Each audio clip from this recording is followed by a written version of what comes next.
આ કીર્તિબેન બોલે છે કે આ બધુંનું આમ છું ને આમ છું ને એ બધું ખોટું છે, બધું મારો દીકરો છે. મિત્રો હજી કહી દઉં, કીર્તિ પટેલ કેટલી સાચી છે ને કેટલી ખોટી છે ને એ આમાં ખબર પડી જશે.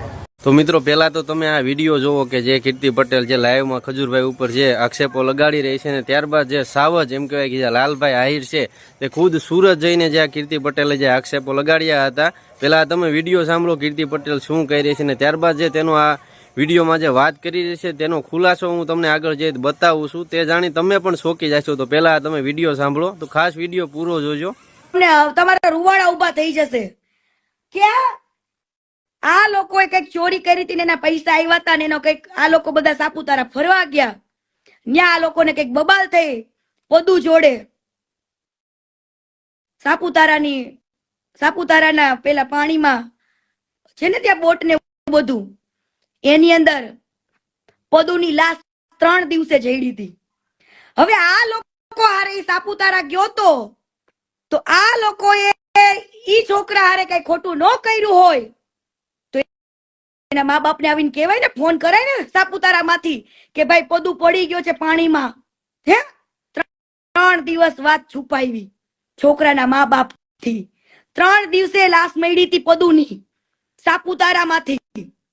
ભાઈ ઘેરથી રાજી થઈ અને એ બધાને હારે ફરવા ગયો હતો, ખજૂરભાઈ હારે એના ભાઈઓ હારે ફરવા ગયો હતો અને એ ત્યાં પાણીમાં નાહવા પડ્યો અને કચરામાં કે અહીંયા ગારામાં કે એમાં એ ખૂટી ગયો છે, એમાં એને કોઈની કાંઈ એમને શંકા નથી ને આજે ઉડાડ્યું એ ખોટું ઉડાડ્યું, એનો કોઈ જાતનો દો નથી, એ અમારા સંબંધિત છે.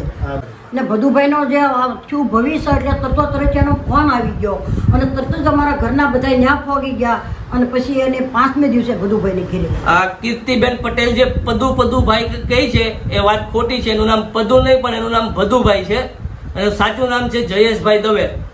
અને એ એમ કહે છે કે એક્સપાયર થઈ ગયા ભદુભાઈ ત્યારે એના પરિવારને 3 દિવસે જાણ કરી એના મમ્મી પપ્પાને. એ વાત તદ્દન ખોટી છે, કેમ કે મારા ભદુભાઈ એક્સપાયર થઈ ગયા 2006ની સાલમાં અને એમના પપ્પા એટલે મારા મોટા પપ્પા 1991ની સાલમાં એક્સપાયર થઈ ગયા છે.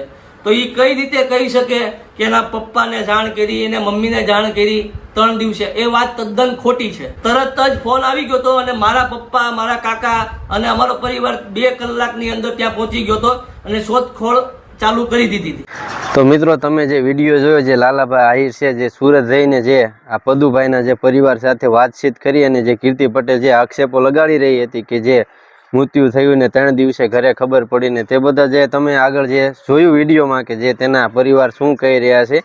તો ખાસ મિત્રો જે આ કીર્તિ પટેલ જે એમ કહેવાય કે આવા જે નો બોલવાનું જે ખજૂરભાઈને બોલી રહી છે તેની વિશે તમારું શું કહેવું છે ખાસ કોમેન્ટ કરી કહેજો. અને જો તમે ખજૂરભાઈને સપોર્ટ કરતા હોય તો આ વિડીયોને પ્લીઝ તમે લાઇક કરી દેજો અને કોમેન્ટમાં તમે તમારો જે મંતવ્ય છે તે લખવાનું ભૂલતા નહીં. જે કીર્તિ પટેલ જે આવા આક્ષેપો લગાડી રહી છે તેની વિશે તમારું શું કહેવું છે? કારણ કે જે ખજૂરભાઈ એમ કંઈક લોકો જેને ભગવાન છે, ભગવાનનું સ્વરૂપ માને છે, કારણ કે જે સેવાનું કામ કરે છે, ઘર કાન ઘણા બધા લોકોની જે મદદરૂપ થાય છે, તેવામાં જે આવો વિવાદ ચાલી રહ્યો છે તેની વિશે તમારું શું કહેવું છે ખાસ કોમેન્ટ કરી જણાવજો. તો આ વિડીયોને પૂરો સપોર્ટ જરૂર કરજો. જે આ વિડીયો છે તે મિત્રો બને તેટલો શેર કરજો, કારણ કે જે આ ખુલાસાઓ થઈ રહ્યા છે ને તેને લઈને ઘણા બધા વિરોધ જે ઊભો થયો છે. તો આ તમે વિડીયો શેર કરવાનું પણ ભૂલતા નહીં અને લાઇક કરી દેજો. અને અવનવા ટ્રેન્ડિંગ અને વાયરલ વિડીયો આપણી યુટ્યુબ ચેનલમાં મળતા રહેશે, તો ખાસ ચેનલને સબસ્ક્રાઈબ પણ કરી લેજો.